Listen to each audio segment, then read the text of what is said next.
Okay, I got a question. What is one thing in your life, like in your travels of life, whether you're 30, 40, what's one thing that you missed the point of, but now you get? Anybody but Sean. Sean. He's too young. Then, like when I was 18, I missed the point where I just, I had the opportunity to go into service, but I just let people talk it out of me. Okay. Now, I missed that point because I felt like if I would have went while I was young, I could have been doing a lot of great things than what I'm doing now. Okay. Yeah. What else? What's one thing that you missed the point of, man, but now you like get? Anything what Mom said. Can you tell my boys that? Good for you, man. Good answer. That was a good answer. I can say with my faith, I'm only realizing now that we need to take God by His word, like very simply, and I'm not there yet, so it's not quite the best example, but I realize more and more that His word is true. It's so true, and the more I trust it, even if I don't feel it, the better I am deep inside, and the more I experience Him, and the more I can be a blessing to others. But it really is taking Him by His word, and okay. Yeah, should be simple, but not for me. Okay. I can agree with that, and I know Joe can too. I know we've talked a lot about this. That it's only in the last handful of years for both of us that you starting to get it, what it means to follow Christ. Really, to lay everything down and give up yourself and take up the cross, and it takes a long time to figure that out. Right? I got saved 34 years ago. Almost coming up on 34 years, and I'm just starting to get it in the last like 5 or 6. It's really starting to sink in what it really means. It took that long. It's never instantaneous. Or maybe it is for some, but I think for the most part, I think most people take a long time to figure it out. Right? That big it, right? I think just to kind of piggyback on what both of you are saying, I think the older I've become, the gospel and following Christ has become more simple, and I've overcomplicated it, and I've over the years have learned to become more like a child, like God says, and just become simple and basic with it. Right. Like she said, take Him at His word. So yeah, I agree with that. We do overcomplicate it. We're always trying to, it's never about what we can do. Never. Never was. Never will. Right? I used to do martial arts, and I kind of got into it, and then I began, and I got pretty good, and I always kind of thought it was learning how to fight, because I love to spar, and I used to spar, and I used to think the point is, like, I had this guy in my class I used to teach. He was like 6'7" or 6'8", and I used to try to land headshots with my foot, so I would try to kick him in the head as much as I possibly could, because that was the goal, right? I mean, I want to be as flexible as I can. There's nothing like a good headshot, trust me. So I used to think that it was that, but what you realize, man, after a while, that the point of is to learn respect and to learn self-control and discipline and all of those things, man, that you should incorporate into your character. That's the real goal of a martial artist. It's not to kick someone in the head, although that is fun. It's the other part, right? So that's the point. That's the point. So I think in life we just live our lives and we miss the point, like what really matters here, right? So we are doing a series called What Really Matters. So we're gonna do this on Thursdays and Sundays too, because I think it's important, like asking ourselves, okay, what really matters in life? Like we're just living our lives. Like, don't you want to focus and concentrate on what's really important and filter out all of the other stuff? and invest your time and energy and resources on what really matters. So we're going to discuss that. So in order to do that, I'm going to ask you one more question. What's one thing in your relationship with Jesus that really matters to you? What's one part of that relationship that really matters to you?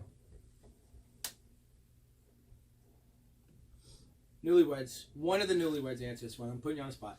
But It's so hard to pick one. well, pick one. Not when you're pressured, it's not. You got 5 seconds. 4, 3, 2, 1. I mean, I don't know, just like the forgiveness is like pretty important.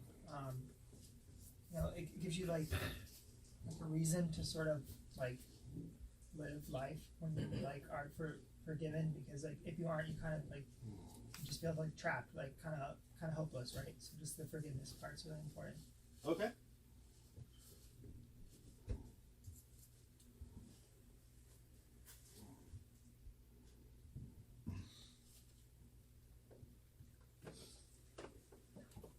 I got all night. Being able to talk to good people if I want. Yes. Being able to talk to good people if you want to. Yeah.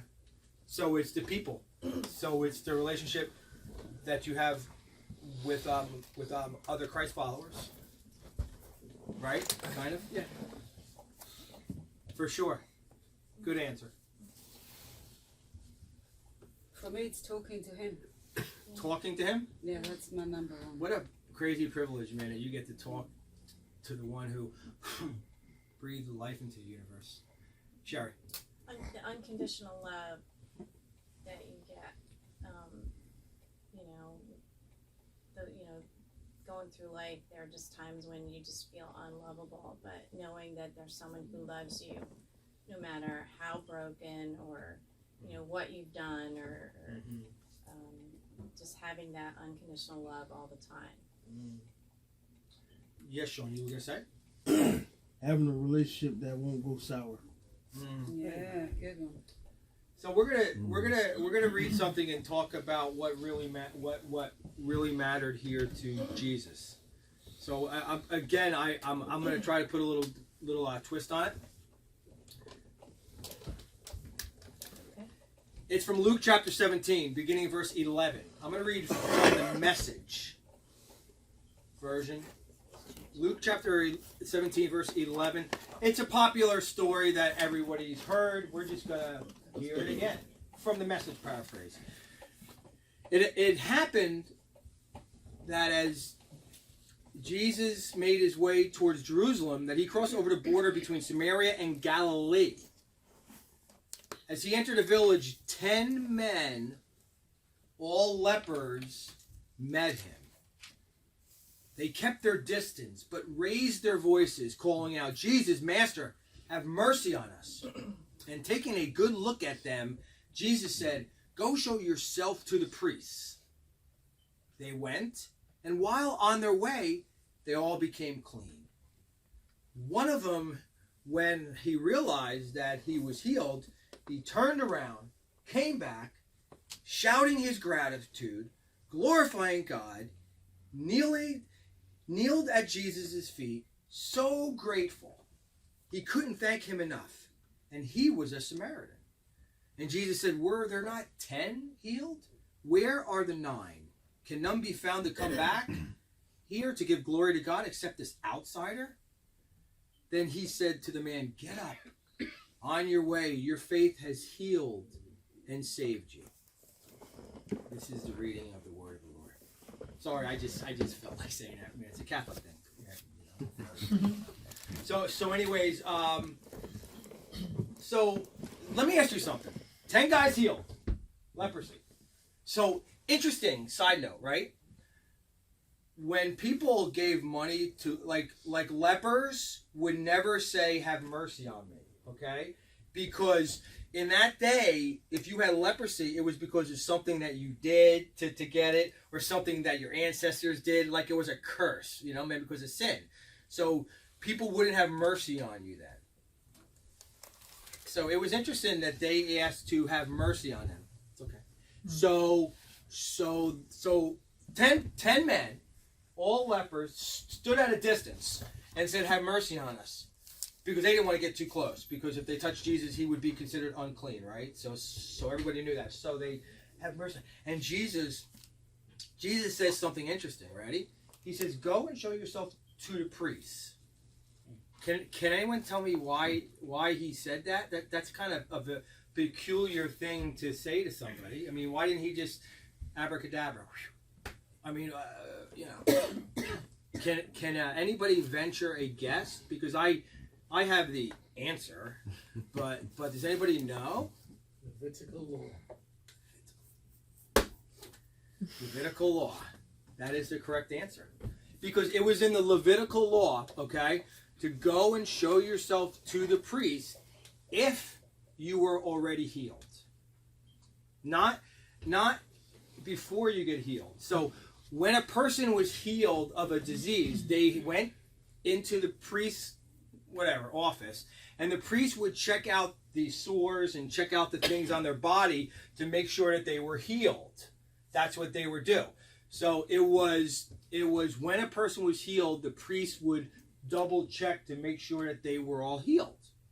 So Jesus says, "Go and show yourself to the priest," and the 10 guys went. So they must have been like, we're going to do what he said, because that's what he said. And we hear that this guy is a miracle worker. So we're going to take him at his word. And even though we're not, I mean, I wanted the abracadabra thing right here and right now. I'm going to take this miracle worker at his word, and I'm just going to go on my way. And as they were going on their way, they were like, oh, shut up. Oh my God. They were like, what? Skin, smooth, milky whites. I'm kidding. So, yes. What would happen if they weren't healed and they went and showed themselves to the priest? Would they be in trouble? Good question, right? Jesus, they were taking a chance on Jesus. Jesus basically, they heard about this guy who was a miracle worker, and they probably put 2 and 2 together, and they were like, well, I got nothing to lose, so I'm going to go and, I'm going to do what he says. What would happen to them? I don't know. They might have not went the whole way if they weren't healed, right? So they go and they're healed as they go, right? So, and then one of them, as we know, turns around and freaks out and goes up to Jesus, and the rest just continue going on their way, right? The rest just continue going on your way. So if you had to put yourself in a camp,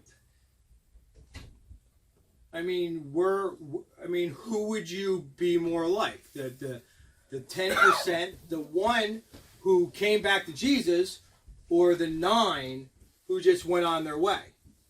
I mean, I think we as Christians are like, well, we're the 10%. We're in the minority. We are the one who came and got it and gave thanks to Jesus, right? The 9 others represent the world who just don't get it. It's them outside. It's the world.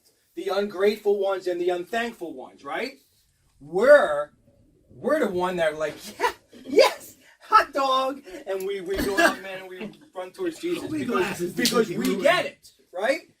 Who would you, like, aren't we intrinsically, don't we intrinsically think that we are the 10%? We're the church. True, right? Not so fast. Where's my glasses? I did? Glasses. I hope you'll always be there. So, I mean,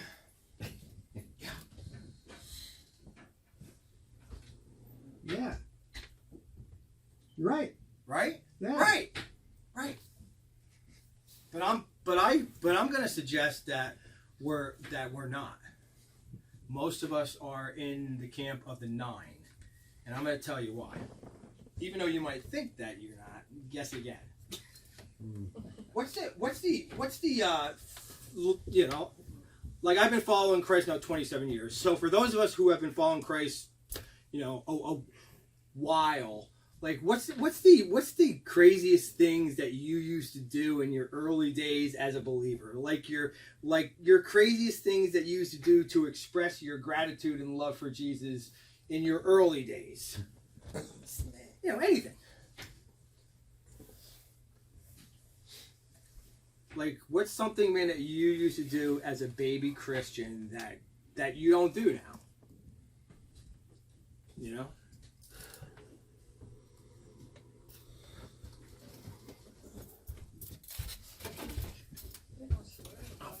You don't swear as much? Okay. Like, what's one thing, man, that you used to do years ago? All right, so I used to stand in front of my brother's dresser. He had a large mirror, and I used to have a hairbrush because I had a couple hair follicles back in that day. I actually did have a little bit of hair, right? And I used to sing James Taylor songs, How Sweet It Is to Be Loved by You, over and over again. You are the sunshine of my life. I used to sing those songs and pretend I was singing to Jesus. Like, I remember once I gave somebody my pants. Like you know, he needed a pair of pants, and I took them off. I've seen him do stuff. You know, he looked like he was like the same size. So I'm like, here you Snickers go. You know, I mean, this is something that I done years ago. Like, these are silly, these are stupid, these are crazy, right? Like anything like that. I mean, not the pants thing, man. I understand, man, if you don't want to take your pants off, and I get it, man. I probably shouldn't have either. I did have a towel in the car, though. Lily took the short off my back for somebody. I gave somebody my leather coat a couple of months ago. Yeah. It's wonderful. It's wonderful. Yes, Sean. Every time I leave my mom's job and I have an extra meal from the soup kitchen, it's this guy that lives in the tent by the tracks, and I give him like a couple meals, and he's always, smiling and saying, "Thank you." Okay. Yeah.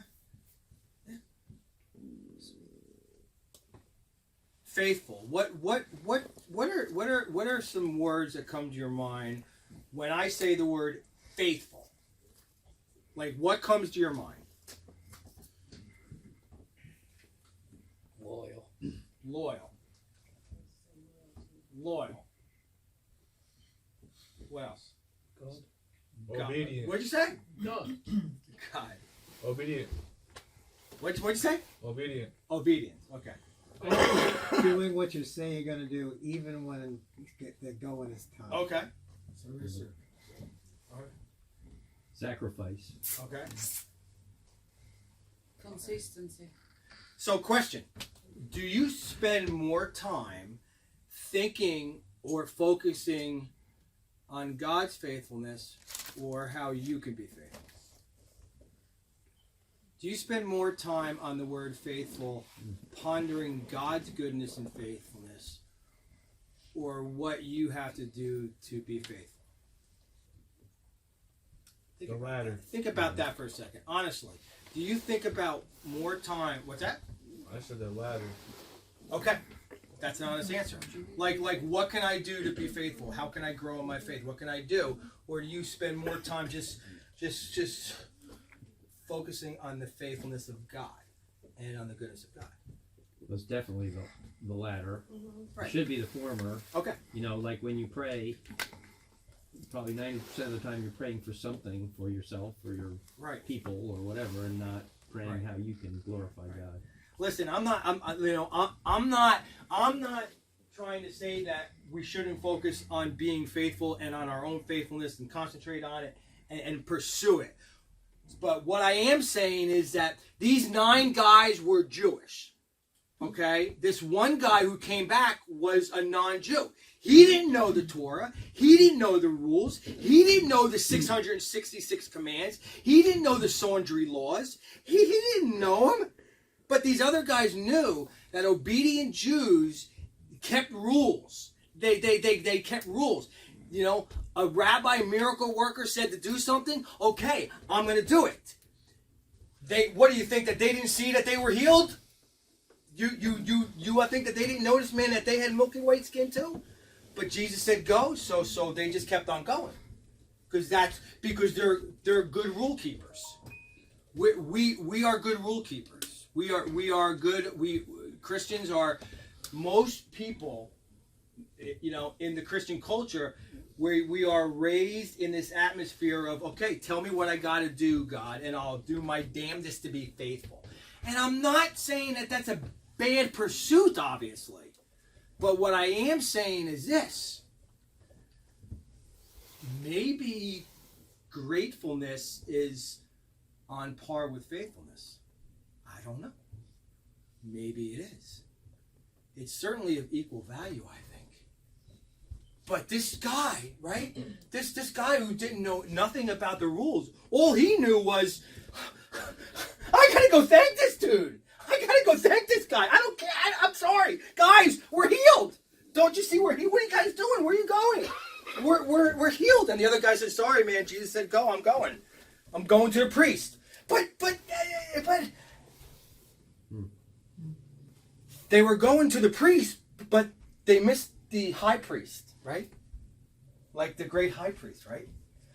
And they were just concerned about keeping the rules and doing what they were saying as good Jewish people, knowing that they were healed. And this one guy who didn't know anything said, I don't know. All I know is I got to go thank this guy. And the Bible expresses that he was over the top. In any translation, New American Standard, which you all should read first and foremost, because it's the most phrase for phrase, man, literally, accurate version. NIV, NLT, Message version, they all express this guy who's just, he's right. He said it in loud volume, glorifying God, falling at his feet, thanking Jesus. And Jesus said, the only one that came back as an outsider, couldn't anybody else glorify God? Do the math. What was Jesus saying? Could anybody else glorify God? Couldn't anybody else glorify me? And all this guy was doing, when the other guys were focusing on their own faithfulness, this other guy was focusing on the faithfulness and goodness of Jesus. And he came back like a wide-eyed little kid falling at the master's feet. And Jesus said, your faith has saved you and healed you. Talking about his soul. Right? I don't know. I'm not saying that faithfulness is not important for us to be focused on faithfulness. All I'm saying is, whatever happened to gratefulness? And I think focusing on the faithfulness of God leads us to this silly, sloppy, grateful heart. When focusing on our own faith, it leads us to ourselves. That's basically what I was gonna say. Is that if we focus on how we can be faithful to God, who's the focus? Is the focus on God or is it on us? How we can be faithful to God, the focus is on us. If we focus on how God's faithfulness towards us, the focus is on Him. And that's something that shifted in my prayer life over the last couple of years, and I'm happy to say it. Because when you focus on Him, you just change automatically over time. When you focus on what I must do or what I can do, even with good intentions, you weren't made to do that. So therefore, there's already a friction, because that's not kingdom thinking. It's not the way God thinks. So, yeah. I'm just going to close and then we're going to pray. Matthew 18, this is from the Passion Translation. The Passion Translation, it's really not a translation, it's more of a paraphrase. It should be. It was written by a guy who is a linguist. He wrote this, a few years back. It focuses on the Aramaic language, which was the spoken language that Jesus spoke. And it's written to bring out the passion in God's heart for us. So it's more of a paraphrase. So it says in Matthew 18, it says, Jesus called a little child to his side and said, so I'm going to back up. At this time, all of his disciples came and asked Jesus, who is the greatest in the kingdom of heaven? And Jesus called a little, kid to his side and said, I love this. He said, learn this well. Don't you love that? Learn this well. He said, He said, unless you dramatically change your way of thinking and become teachable and learn about heaven's kingdom realm with the wide-eyed wonder of a little child, and all I can think about is, wow, how that was the Samaritan. This wide-eyed wonder, like, guys, I gotta go back and thank this guy. I gotta go back and thank this guy. Come on, what are you guys doing? What are you guys doing? He had this wide-eyed wonder. And that's what Matthew 18 talks. Who wants that? Don't you want that? Don't you want to stand in the mirror with a hairbrush 27 years later? Is God impressed with us sending up People Minute Teen Challenge and giving our pants off ourselves? Or is God more impressed with people who just sing James Taylor songs to him with a hairbrush inside of a mirror? I think equally the latter. I think he's fond of both. Equally. And the second one comes from focusing on the faithfulness of God, not on our own faithfulness. So anyways, I don't know, man, maybe I'm wrong. But I think not. So what we're going to do is this. We're going to express gratitude towards God. Everybody's got a laundry list of stuff. We got stuff. When the disciples came up to Jesus, Keith, and it's interesting, man, if they came up to Jesus, right? The only thing that they asked Jesus to teach them, they didn't ask Jesus to teach them how to heal, to teach them how to preach, to teach them how to teach. They asked Jesus, they said, teach us how to pray. Right? Teach us how to pray. Because they saw Jesus with this prayer life that they wanted. So they're like, teach us how to pray like you. And Jesus said, pray like this, Daddy. It's the first thing he says, which offended the Pharisees like no end.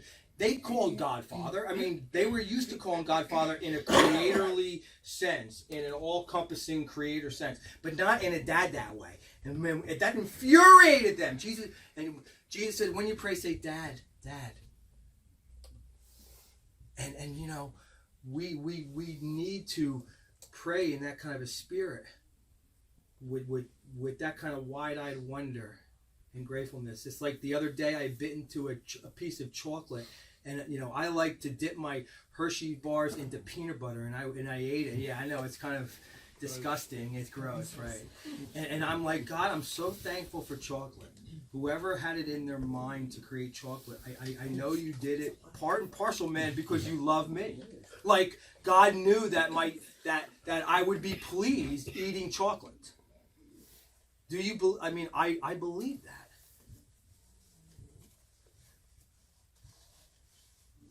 So we're really cool Hershey chocolate. Yeah. Hershey. I can resist that. I'm sorry. You know what? I don't know. I think he's foreign. I think he's out of the ministry. I think he's off the ministry team. So what we're gonna do is we're just gonna go around the room. We're gonna go around the room. We're gonna go around the room and we're just going to express thanks for anything. As a kid with his dad, as a kid to his dad, not before Tony or before Matthew and Joe. We pray before our dad. So whatever it is, it could be it could be a chocolate bar, man, that you had yesterday. Lord, I just had this chocolate bar. It was killer. I love the taste of it. Whatever, man. So, Larry, I'm looking at you. So I want you to start, and we're gonna just go round and round and round, and it could be one simple word, whatever it is.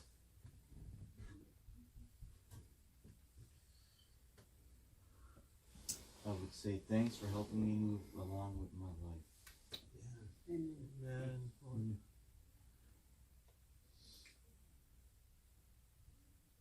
I say everything. Thanks for everything. Because I'm just grateful for everything.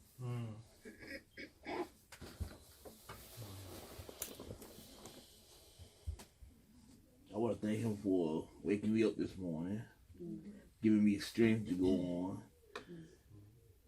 He's been so good to me. You know, I just want to thank him for let me see, survival.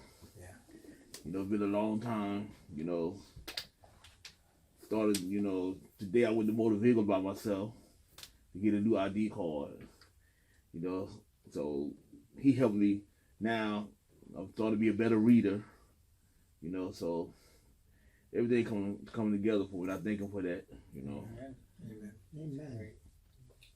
Jesus, thank you for that beautiful sky that I got to see on my way home from work with the sun behind the clouds and the beautiful colors and the shining through the trees. Thank you for that beauty.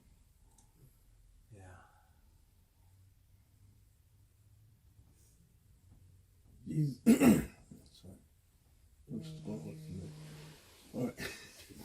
Jesus, thank you for bringing me and my brothers and my sisters from my dad's side together. Thank you for that. And God, I just thank you for giving us Jesus, who, despite my failures and sins and disappointments, you love me unconditionally through Jesus.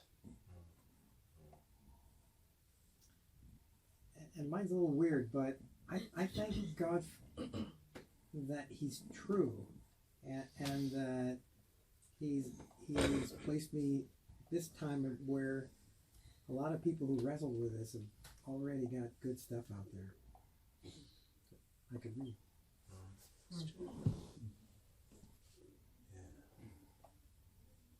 You're on, brother. Oh well, I thank God for lifting my urge to use, and setting me back on the right path. Yeah, that's Jesus. Yeah, that's good. I'm just gonna give some quick background on mine, so it makes a little bit of sense. But like, especially I grew up in the church, like, cause my parents were believers, but like I would say for like most of my life, I was like kind of like emotionally dead. I just like wasn't necessarily like really passionate or like always like feeling like the love of God. And maybe like a year and a half or 2 years ago, like he sort of like completely changed that. And now I'm like grateful. I really feel that love, and so I just really thank him for awakening my dead spirit. Yeah.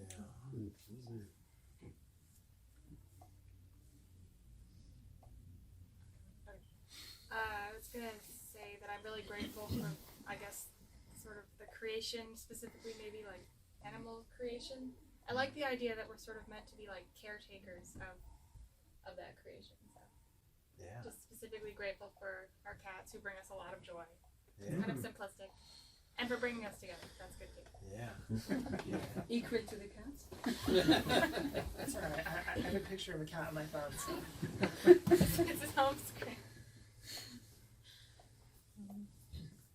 Today I am grateful that my aunt works with me and is graciously gives me rides to and from work since my truck is not working, and so that it's not affecting my ability to get to and from work. I'm just very thankful that Jesus, you're just helping us with our wedding plans and just guiding us and keeping us on track with just a seemingly difficult process, but you're making it just so easy for us. And we're just both very thankful for that. Let's go from there.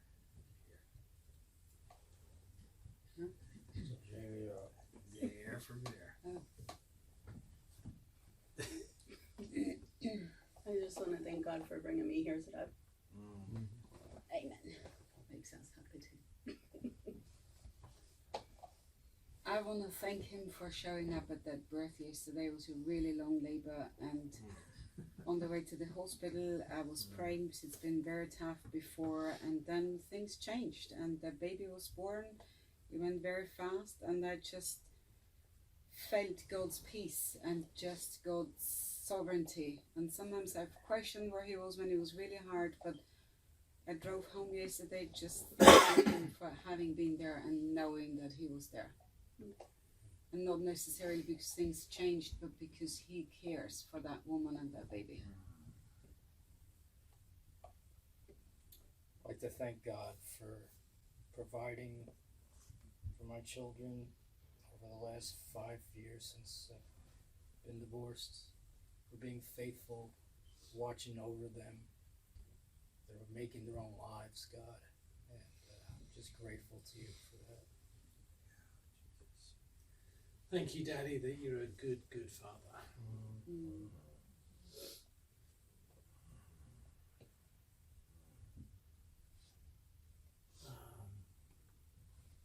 I like to thank the Holy Father that I have a family.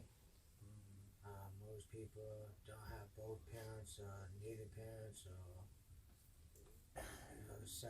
somebody's been taken away from them, and I have both my parents and my family with me. So we got a email. It was from Teen Challenge about a month ago, and it had a picture. It was like a newsletter, and it had a picture of one of the men that we sent up there, man, Maurice, who's really doing good stuff. And I thought to myself, and the night before that, I was just, having a moment, and I thought to myself, after I saw his picture, I'm like, I can't believe that God has allowed me, man, to play a role in, helping affect in a positive way anybody else's life, and I'm like, it's amazing that he's put me in a position to either put a smile on someone's face or bring someone up to Teen Challenge or whatever. It's just, believe me, I'm the last person who I feel ill-equipped, very, very ill-equipped, and I'm just very grateful for it. I thank God for everything He do for us every day of our life. I've been in my life, for everybody's life. Okay.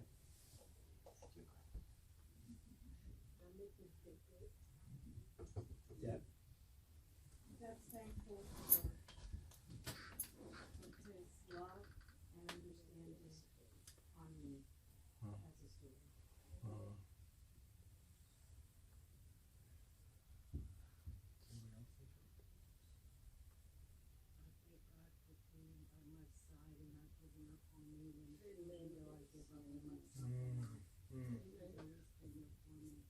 She's come so far. You have come. You have traveled through many waters, man. Proud of you.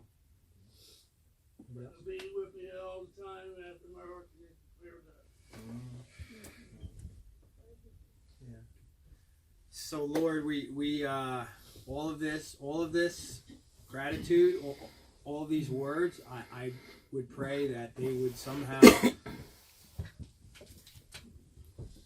bring you worship, Lord. Just please you, fill you with worship, Lord, tonight. That's our goal, right? Our goal is to fill you with worship, Lord. That our lives would fill you with worship, Lord. Yeah, Lord, we want things and we need things and we got our issues and we need your help. But Lord, the most important thing is that our lives would worship you. We pray that would have happened tonight. In Jesus' name, amen. Amen.